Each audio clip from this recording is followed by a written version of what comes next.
Hey guys, today I would like to take a look at motion blur. What is my experience with logging in motion blur at my preferred rate and the consequences for the exposure with different filter settings. Let's take a look right after the intro.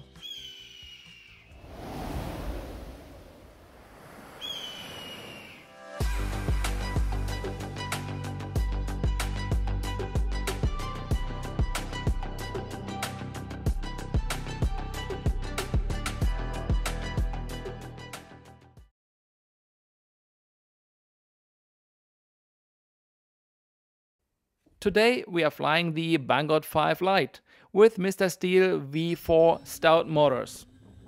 Today, for this first test, what the perfect amount of motion blur is, I leave the shutter wide open at 360 degrees, we're having 30 frames per second and we are flying therefore within 1/30 shutter speed. That is at certain levels of ND filters, either overexposed or underexposed, depending on the lighting conditions. And since the Action 2 has some complaints that the shadows are crushed and the details are not very good, it's nice to log in the shutter speed and then experimenting with the ND filters to get more details in darker areas. In this first flight, the ND16 produced under the lighting conditions we have today good results. Just in shadows, the details were not all that great. We try that now again in the second flight with an ND8 and how we can bring out details in darker areas in a better way. Now with the ND8 filter we can clearly see that the improvement of image quality in darker areas is really there. A lot of details in the shades, and it is great even in those sunny conditions to have those details which would be crushed to black in automatic mode. However, when flying directly towards the sun or looking at the sky, details are lost in overexposed areas in the sky.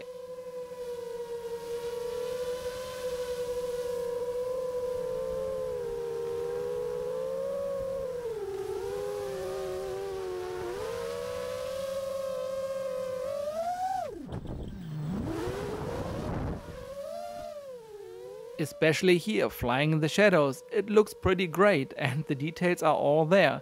And I really appreciate that. So it's depending a little bit on what kind of flight you're planning, what kind of exposure values you should choose and log in manually. Also when flying slow, this kind of motion blur, what we have here, is quite okay, quite great.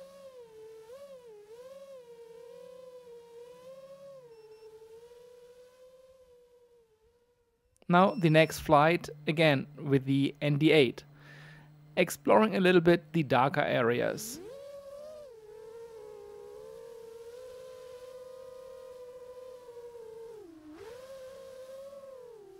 The shadows look really good.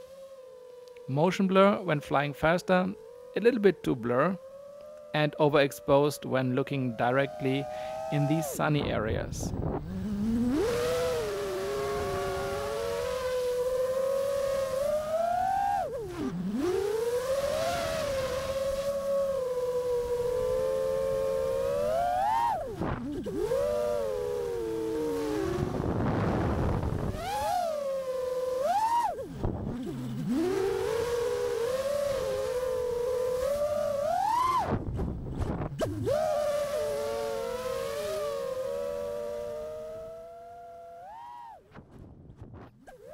And there goes my ND8 filter.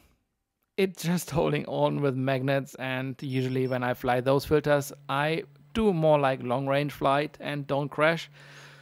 So I'm left with the ND4. Let's try this. Of course it is overexposed. However, in the darker areas, in the shades, how is it doing? Gives it more details? Does it still look good when flying a bit in maybe conditions where we don't have enough sun, like right here? I think that looks pretty good here. Under the trees, the details are coming out quite well.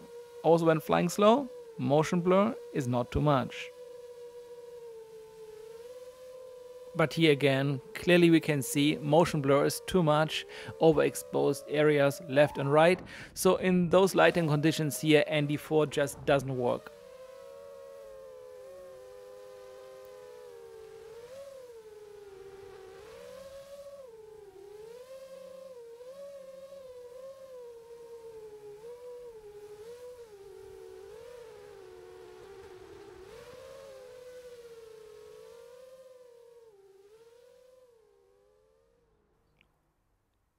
And another flight with an ND4.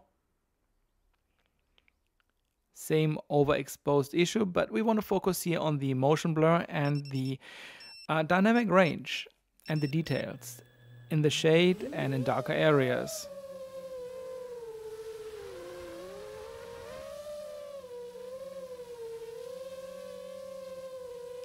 I think when flying slow in forests, then this motion blur could work, and also the exposure value when flying under trees could also be quite beneficial for the image quality.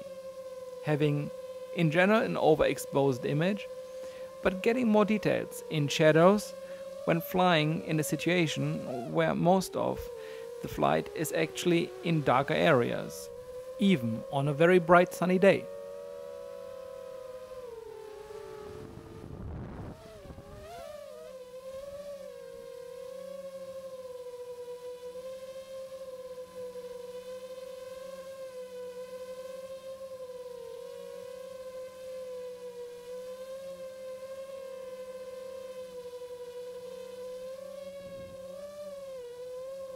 Like right here, flying under the trees in those little tunnels with all the leaves around, the details in the shade is quite good and overexposure is limited to a minimum.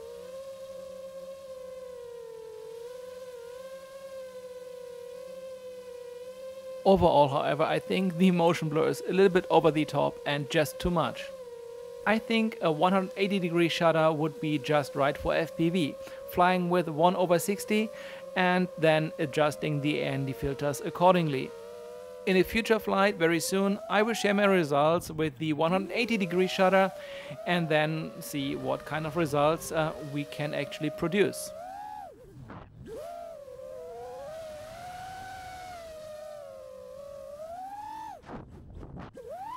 Oh, there I just hit the tree almost, just barely missed it. Let me know in the comments below what your favorite motion blur settings are. Do you even care about motion blur, or do you let it automatically adjust according to the exposure and the weather conditions and lighting conditions you're finding at your flying location? It would be really interesting to see, because I believe everyone has a very different take on that, and motion blur is just one item of the overall image and impression what you can actually create with your footage.